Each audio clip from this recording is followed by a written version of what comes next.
Estamos ao vivo. Boa noite, Leco. Boa noite, Carol. Boa noite, Carol. Boa noite, Edu. Deixa eu checar aqui. Boa noite. Sim, direitinho. Vamos esperar o pessoal entrar, que hoje a internet em todo lugar está meio ruim, né? Então, deixa eu checar aqui.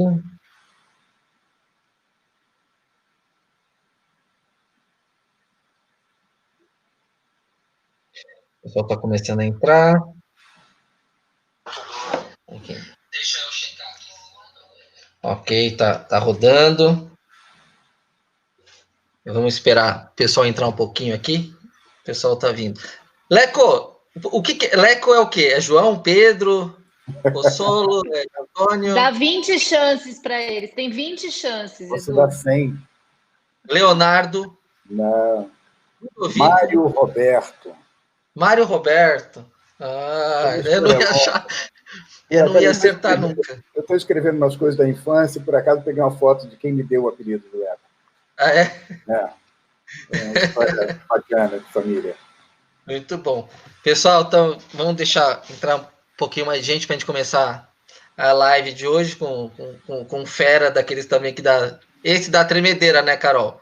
Alguns dá tremedeira de... O Leco, você vai... Só não dá porque ele é muito fofo. Mas tem muita experiência.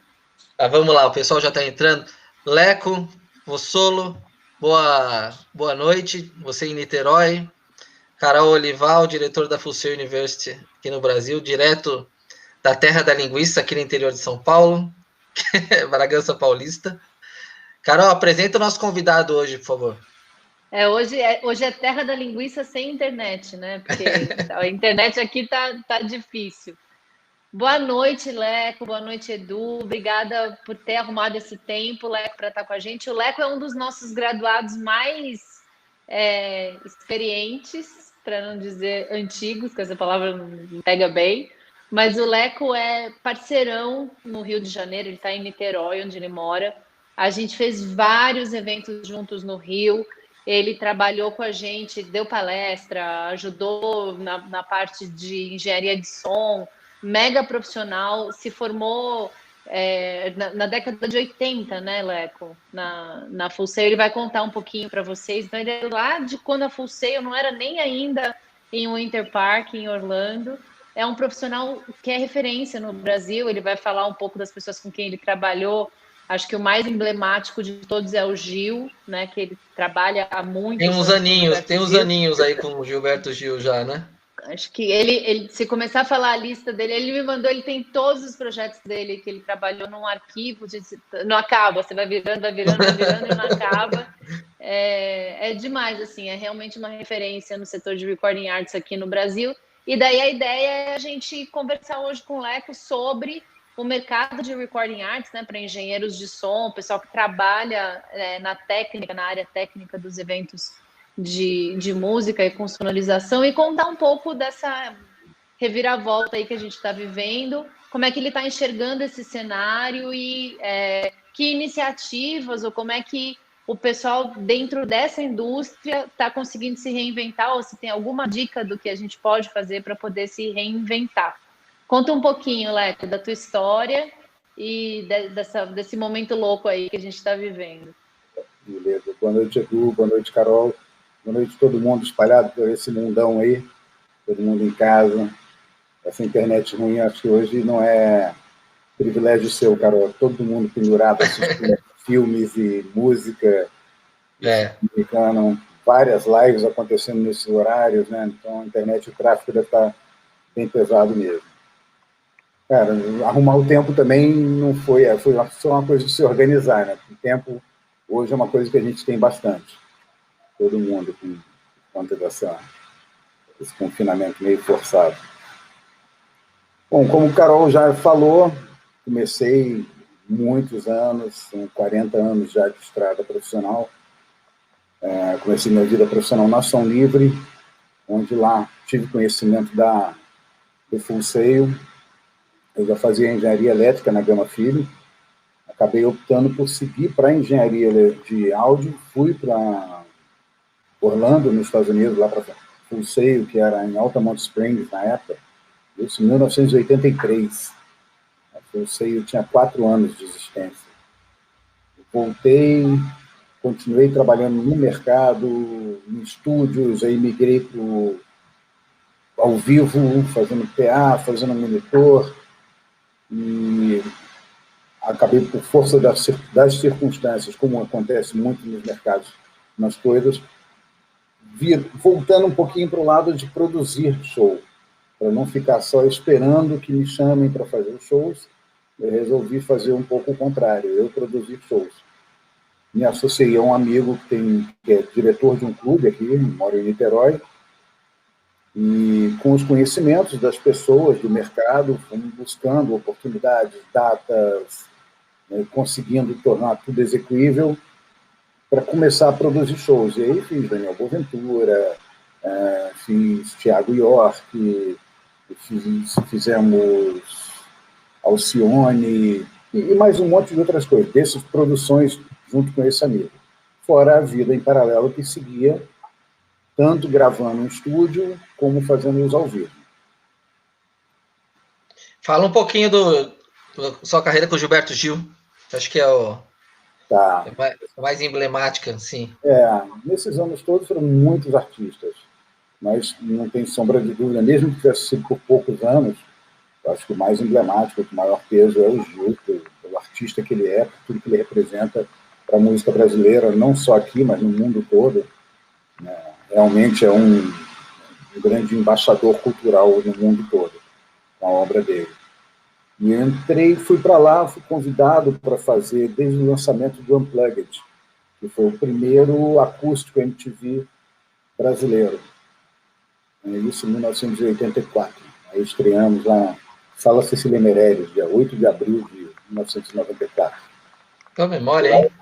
De lá para cá já vão aí esses 26 anos, completados agora, né? Uhum. Leco, como é que você sabe que o público aqui do Super Cinema é um público da parte de produção audiovisual, né? Como a gente está falando de mercado de música, tirando os fotógrafos que fazem a documentação de música, ou tiram fotos para capa de CDs e tudo mais, como é que você vê o paralelo da profissão da atuação do profissional de música mesmo, de música de shows, né, com o profissional de áudio, de cinema ou de vídeo, né? E quando a gente vai falar de mercado de música em tempos de Covid, você acha que eles são afetados da mesma forma?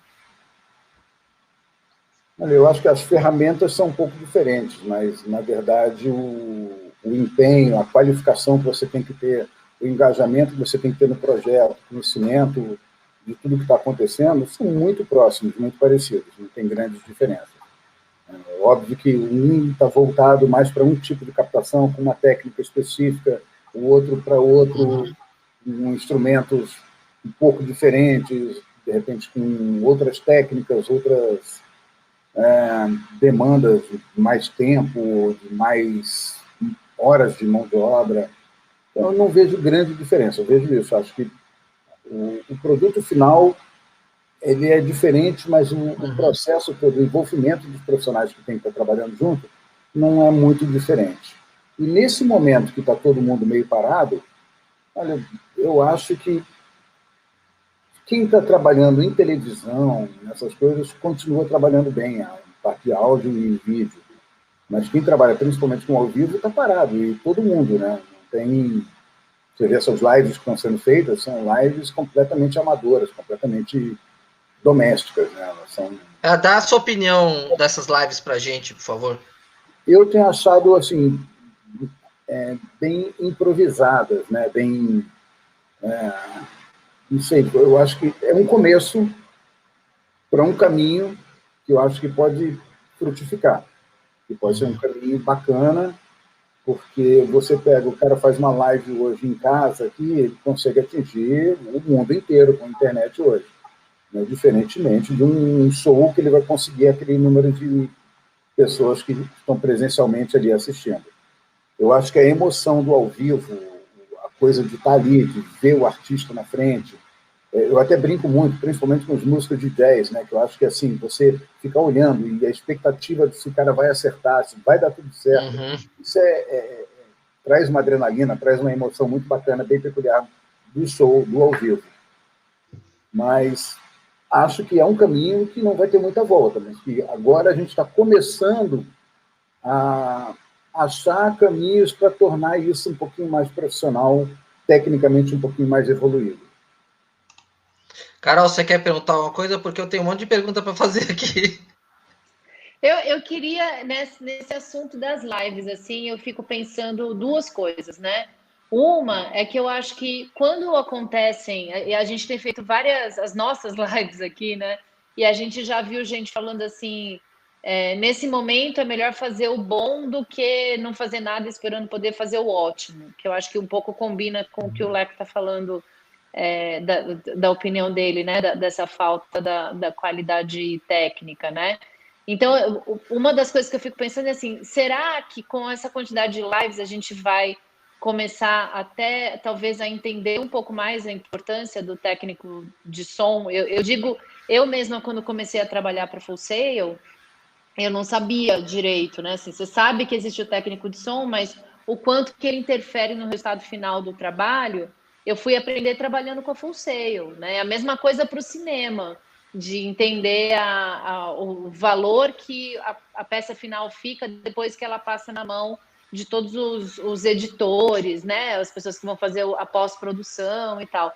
Será que essas lives vão ajudar o público leigo a conseguir diferenciar um pouco mais a qualidade do som quando ela é feita dessa forma mais caseira, né?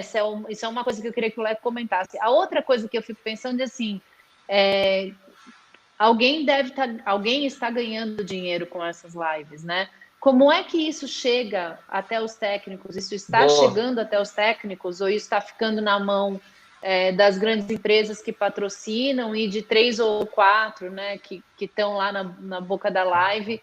Isso está se distribuindo para a indústria dos técnicos, Leco? A primeira, vamos por ordem, então. A primeira pergunta que você me fez.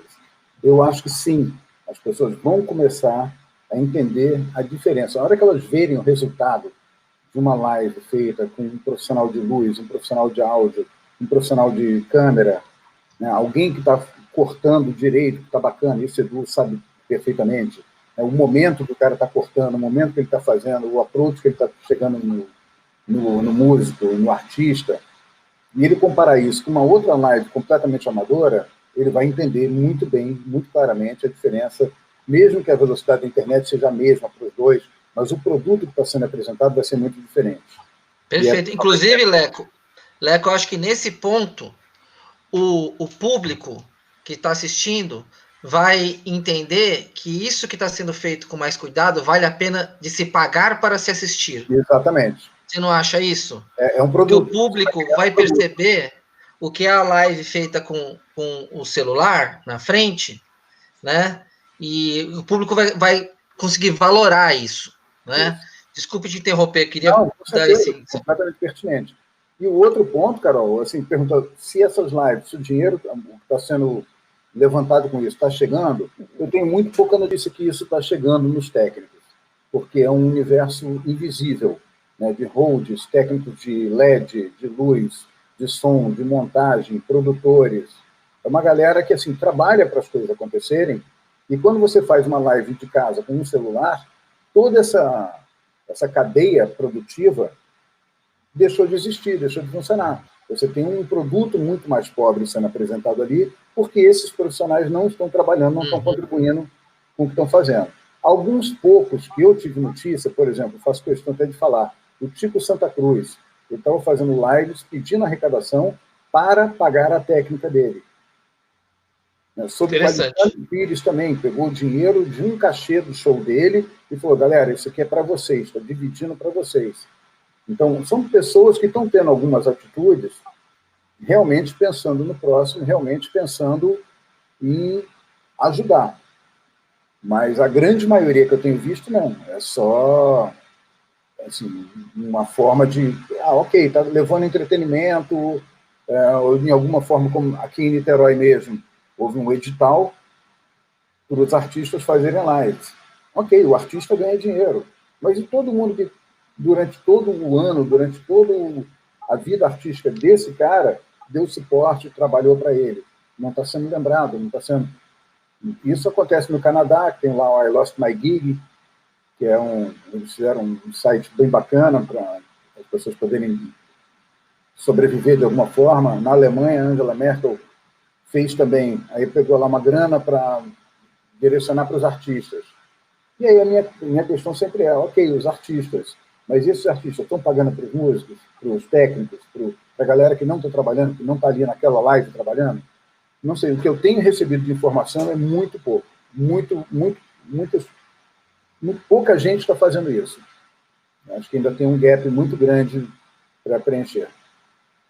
E Leco, agora, especificamente nesse momento que a gente está aí de quarentena e tudo mais, que a gente estava comentando na antessala aqui, antes da gente entrar ao vivo mesmo, você falou aquela analogia do deserto e queria que você falasse daquilo que eu achei muito interessante. E o que você acha que a gente vai encontrar depois do deserto? É a Terra Prometida? É Canaã? Vai vir o Josué vai ter que derrubar as muralhas de Jericó para a gente... Como é que vai? O que vem na Terra Prometida aí depois? Então, eu estava falando que é um programa muito bacana que eu vi na CNN, que eles estão fazendo aos sábados. O primeiro sábado foi o Karnal, o segundo sábado foi o Pondé. E no primeiro dia lá no Karnal, ele falou, né, que realmente o que a gente está atravessando é um grande deserto e a gente tem que dar um jeito de chegar no fim desse deserto. Agora, talvez mais importante do que conseguir chegar ao fim desse deserto é pensar, quando eu chegar lá, o que eu vou fazer? Né? Ok, você vai chegar no fim do deserto. E aí, depois, vai fazer o quê? Aí é que vem o que o mercado vai oferecer para a gente. Né? Eu não sou apocalíptico, não, de achar que acabou, não vai existir mais o show business, não vai existir mais show com muitas pessoas. Eu acho que sim, essas coisas vão voltar mais devagar. Uhum. Vai demorar um tempinho para isso voltar a acontecer. As pessoas, algumas empresas pequenas vão acabar quebrando, infelizmente, eu sei disso. Empresas grandes também, que têm um comprometimento muito grande com o pessoal, com parcelamento de equipamentos, os equipamentos são caríssimos, com aluguel de depósito. Quem vai conseguir segurar isso tudo? Está todo mundo parado, né, Leco? Todo mundo parado. Até as coisas voltarem a um ritmo razoável. Né? Então, a gente vai acabar tendo que encontrar formas de trabalhar, de ganhar dinheiro, de voltar a fazer essa locomotiva funcionar. E aí eu acho que uma das coisas que vai funcionar muito é a profissionalização dessas lives. Uhum. E é aquilo que eu estava falando com vocês, lá do meu clube de jazz, lá do Lecoção Jazz Sessions, a gente querendo usar toda aquela estrutura que a gente já tem lá para fazer lives. Então, ao invés de fazer essa coisa de um celular, não, eu tenho um lugar bacana, e acho que isso vai aparecer muito. Vários lugares vão aparecer. O cara tem um som bacana, uma luz bacana, filma bem, tem bons equipamentos, e aí vai receber as pessoas, mesmo sem público. E aí Leco, e eu gostaria também de propor para você, quando você fosse fazer uma live dessa lá, que a gente fizesse uma live, vamos falar uma live técnica, okay, né? Para a gente postar aqui no Super Cinema, porque a gente tem muita gente aqui. Com certeza, né? Primeiro que quiser, eu já te aviso. E a gente coloca isso ao vivo, explica o equipamento, explica o que está rolando e bota a música para jogar, porque a gente você me deu esse insight que, né, quando a gente conversa com as pessoas que estão muito engajadas aí no mercado como você, eu não tinha parado para pensar que depois dessa leva de lives improvisadas e algumas lives melhores que foram feitas, as pessoas podem estar propensas a pagar um preço justo, né, para assistir uma boa live de um artista dela, de um artista que ela aprecia, né? Isso feito ao vivo num estúdio, ou mesmo num palco, e mesmo não tendo necessidade de quarentena. Essa é a minha pergunta. Então, o que eu quero perguntar para você. Nós atravessamos o deserto. Acabou a quarentena. A praga não existe mais. você acha que vai conseguir se estabelecer no Brasil ou mundialmente esse novo produto? Parece até que é uma tendência. Acha que sim? Acho que já é uma tendência. É uma coisa engraçada, porque quando comecei a trabalhar no mercado de áudio, a gente fazia tudo no estúdio para fabricar LP. Uhum. Né? Pessoas ganharam muito dinheiro, vendiam milhões de LPs, gravadoras ganharam muito dinheiro, artistas ganharam muito dinheiro, lojas ganharam muito dinheiro. Aí veio o CD, quebrou toda essa turma do LP. E aí o CD imperou durante um tempo. Aí daqui a pouco, no piscar de olhos, apareceu o MP3. Todo mundo migrando para MP3 player, aquilo não sei o que, aí migrou isso para o streaming. Uhum. Então, as coisas vão mudando. E esse momento que a gente está passando, talvez seja um momento desse de mudança, e quem conseguir enxergar isso uma velocidade mais legal e começar a se adaptar e começar a surfar essa nova onda que está aparecendo, acho que pode se dar bem. Principalmente se fizer com qualidade técnica, com conhecimento técnico, com afinco, com dedicação, né? E você, Carol, você quer perguntar? Porque eu tenho um monte de pergunta aqui para fazer. Eu ia comentar assim que se tem alguém que não sabe nada disso, sou eu. E depois de tudo que eu aprendi trabalhando para Full Sail, tem artista que eu não escuto se não, assim, mudou para mim, né? Na hora que você percebe, que você entende, que você escuta aquilo com qualidade, escuta sem qualidade, e eu acho que eu tive a possibilidade de ser colocada em contato com isso de uma forma mais profissional e conhecendo pessoas como o Leco e ouvindo passagem de som e ouvindo comentários, né? Eu acho que isso agora está aberto, né? Então eu diria assim, eu sou um público para isso, né? Uhum. Para lives com qualidade, porque hoje eu prefiro não ouvir. E tem cantores que eu achava que eu gostava, que quando eu acesso coisas que não estão bem feitas pelos técnicos, putz, não quero mais ouvir, né? Que eu falo que é a praga do conhecimento, né? Eu amava, aí você vai ver, putz, esse cara aqui sem o técnico de som dele, esquece, não dá para ouvir. E aí, eu não quero de forma nenhuma ser grosseira nem leviana, mas isso que a gente está falando dessa quantidade de lives sem profissionalização e tal, enquanto o Leco estava falando isso, me veio na cabeça o modelo do Uber, né? Que a gente antes tinha o taxista, que era profissional, que devia conhecer as ruas, que devia te dar um atendimento, né? Que custava X, e vieram os Ubers da vida cobrando metade, tirando o mercado dos taxistas. E eu hoje, quando eu vou andar, eu escolho. Dependendo de onde eu vou de Uber. Dependendo de onde eu vou de táxi, porque eu enxergo uma diferença nesse serviço. Será que existe esse risco, Leco, de nesse momento começar esse trabalho do engenheiro de som começar a ser hackeado por pessoas, inclusive, que nem são, né, do mercado, oferecendo faça sua live aqui, não é nem semi-profissional, né, é amadora mesmo, mas fazendo um paralelo desses, eu estou vendo muito podcast lançando e gente criando podcast que não sabe cuidar de som e está fazendo podcast. Você vê isso? Você enxerga essa... Vejo não só na área do live, em todas as áreas. 1 milhão de pessoas dando cursos de áudio, 1 milhão de pessoas dando cursos de guitarra, cursos de culinária, e que, assim, a gente realmente não sabe se a pessoa realmente tem capacidade para aquilo. Né? Essa coisa da mudança, eu estava conversando aqui com a família hoje, falando, por exemplo, imagina se vier alguma coisa além da internet. Aí todo mundo, não tem como. Eu falei, bom, a televisão reinava e não tinha nada além da televisão, aí surgiu a internet. Uhum. Antes da televisão tinha um rádio. Antes do rádio tinha os livros, né, os jornais, né, que as coisas foram mudando. Né, as coisas foram sendo inventadas e foi mudando todo o comportamento da humanidade. Né? A gente não sabe. Então agora a gente está nesse momento. Com certeza, uma mudança vai haver. Eu acho que igual como vai ficar, como era antes, acho que não. A gente vai ter as coisas que tinham antes, mas vai ter essas opções, por exemplo, das lives, gravações remotas cada vez maiores, e gente usando esse tipo de programa que a gente está usando aqui para tocar junto, né? Um no Japão, outro aqui, o outro não sei aonde, uma internet bacana. Tem gente fazendo isso, né?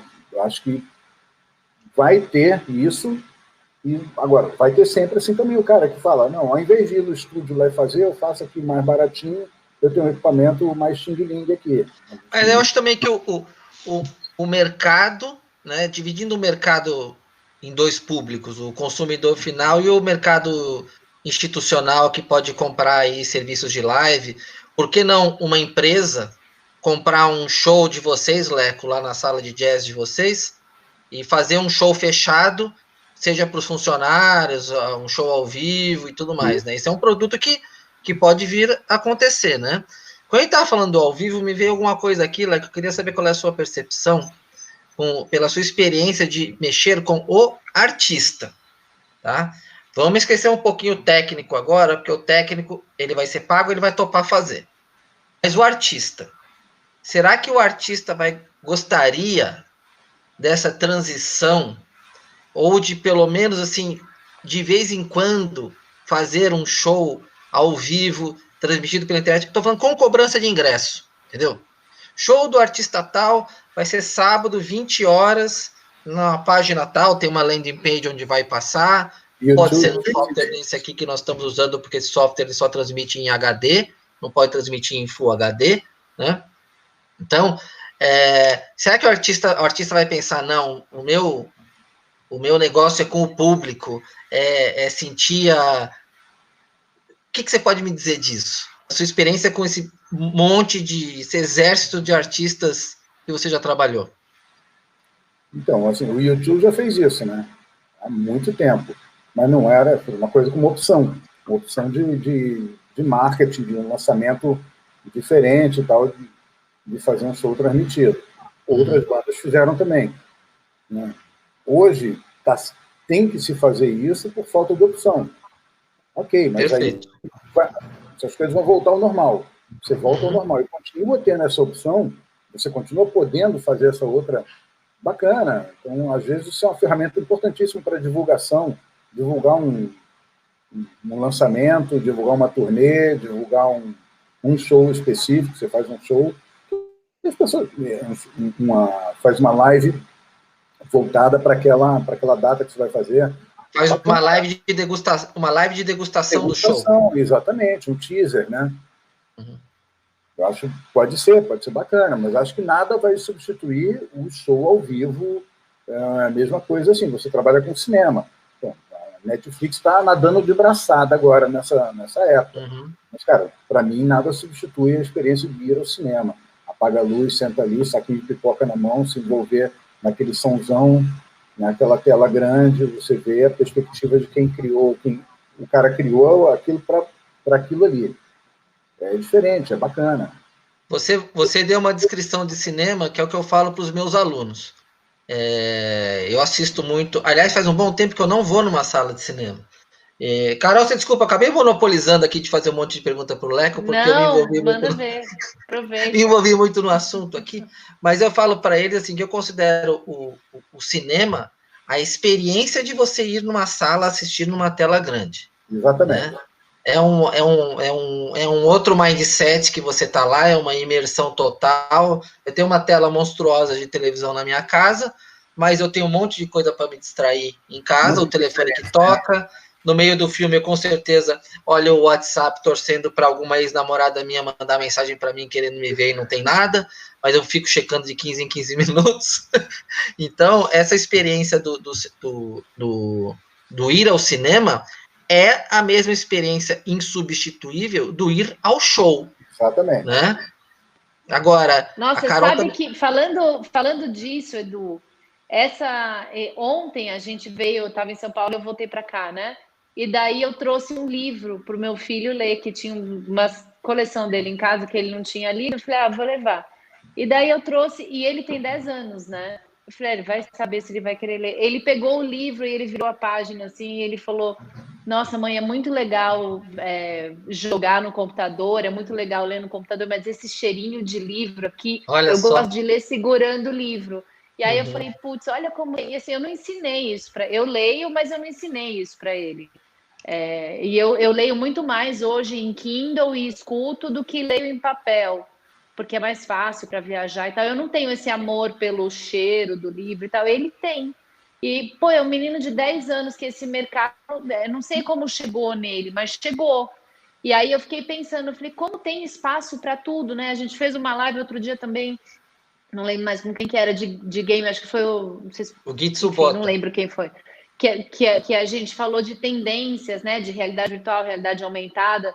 Ele falou, tem tendência para tudo, e tem tendência para jogo retrô, com a imagem pixelada ainda, né? Assim, tem espaço para todo mundo, desde que seja bem feito, tem espaço para mega inovação e tem espaço para coisas que estão no nosso passado, né? Que a gente olha para trás e a gente quer fazer de novo. Eu achei muito interessante ele, com 10 anos, falar isso, e a gente está falando disso, da experiência do cinema, que vira e mexe a gente fala, agora acabou o papel, agora acabou não sei o quê.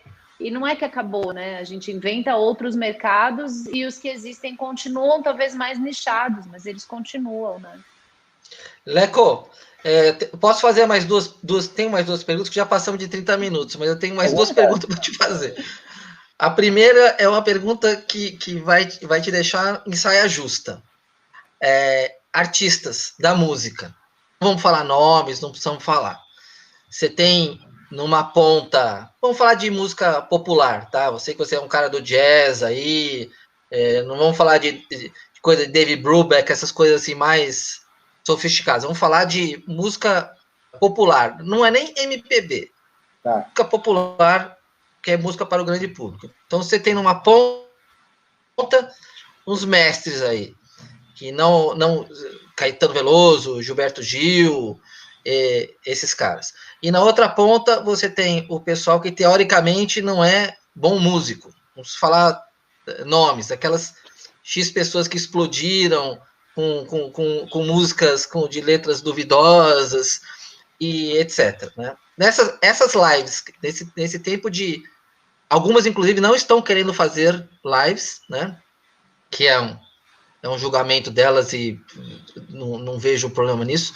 Mas você acha que essa quarentena que tirou essas pessoas um pouco da mídia, porque elas não estão fazendo shows, elas não estão aparecendo, elas estão só alimentando as redes sociais delas e elas não têm conteúdo como esses mestres. Você acha que a quarentena dura o suficiente para dar uma derrubada no público dessas pessoas? Infelizmente. Será que eu consegui... Conseguiu. Infelizmente se tem a pessoa que faz uma música que você considera, vamos botar, pobre, rasa, mas tem público para ela, é um público que busca aquilo, um público que a bagagem cultural deles é bem suprida, bem atendida com aquilo. Né? Você tem músicos e artistas que têm uma bagagem cultural, você tem obras que atravessam décadas, né? Tem uma profundidade muito maior, tem poesia, você ouve a música, ela te diz alguma coisa, não é só uma coisa para você dançar ou para cantar junto. Mas, assim, eu acho que não, o tempo da quarentena é isso aí. As pessoas estão saindo da mídia um pouco agora, porque não estão fazendo show e tudo mais, mas daqui a pouco acho que voltam. Mas continua, eu acho que... que pena. Pois é. Tava torcendo, né, bom, o famoso... De entrar nos artistas. Mas aquele famoso filósofo... eu tenho meus preferidos, tenho meus prediletos, tal, não sei o quê. Meu filho mais velho chama Eric, não é à toa, né? Mas, assim... Clapton.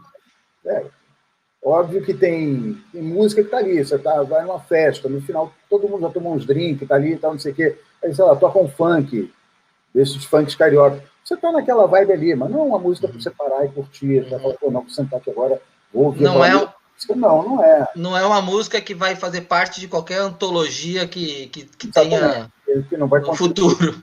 Não vai contribuir em nada, assim, para... Tá, Cara, olha quem tá aqui, o Jota. O meu aluno lá na pós-graduação, Jobs Smart Teodósio, o Jota. Apareceu o Jota. Leco, antes de eu fazer a minha última pergunta, tem uma pergunta do público aqui. Uhum. O Jota é um gente boa pra caramba, aluno meu lá na pós-graduação. Ele fala o seguinte: a nova geração já trafega online, tanto que vemos influencers estilo youtubers, tiktokers, etc. A classe dos artistas não está atrasada para esse pessoal? Salve, Jota. Um abraço, obrigado aí por estar assistindo. Cara, não sei, assim, o Gil, por exemplo, que é o cara com quem eu lido há mais tempo, há muitos anos ele fez a música chamada pela internet. Uhum. Foi o primeiro cara a fazer o acústico MTV no Brasil. Um cara que, apesar de, assim, vai fazer 78 anos, mas apesar disso, ele sempre foi ligado, sempre teve uma galera ligada nele também, gerando conteúdo de internet, aplicando para as novas ferramentas.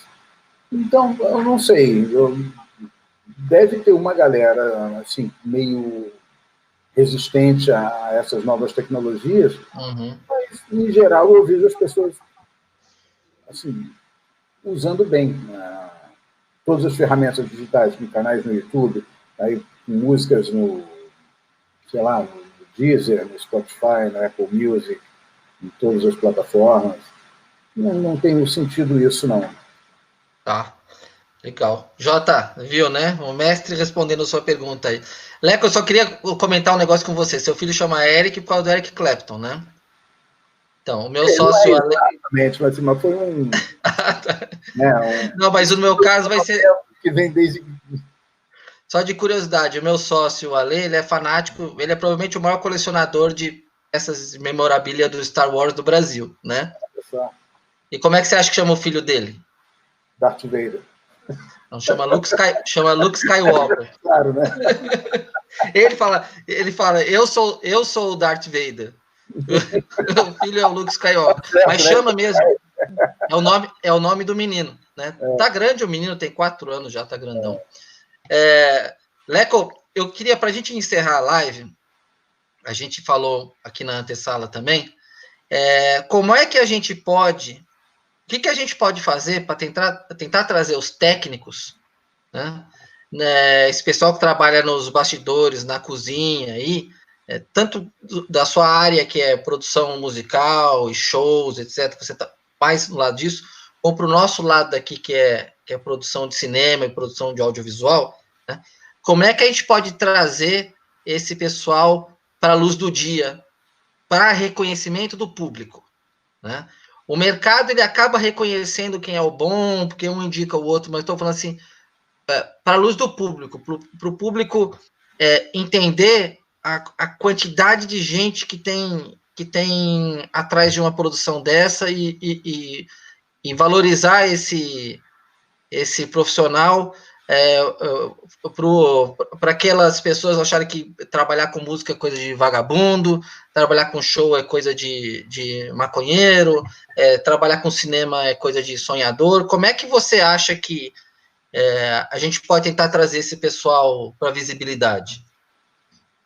Para a visibilidade do público, eu acho muito complicado, eu acho muito difícil, né? Tanto que, assim, na parte de música, nós somos chamados de pessoal do backstage, que justamente é o pessoal da coxia no teatro, o pessoal por trás das câmeras no cinema, e quem aparece realmente são os roteiristas, diretores, atores, essa turma toda. Tem essa turma que é a força meio invisível.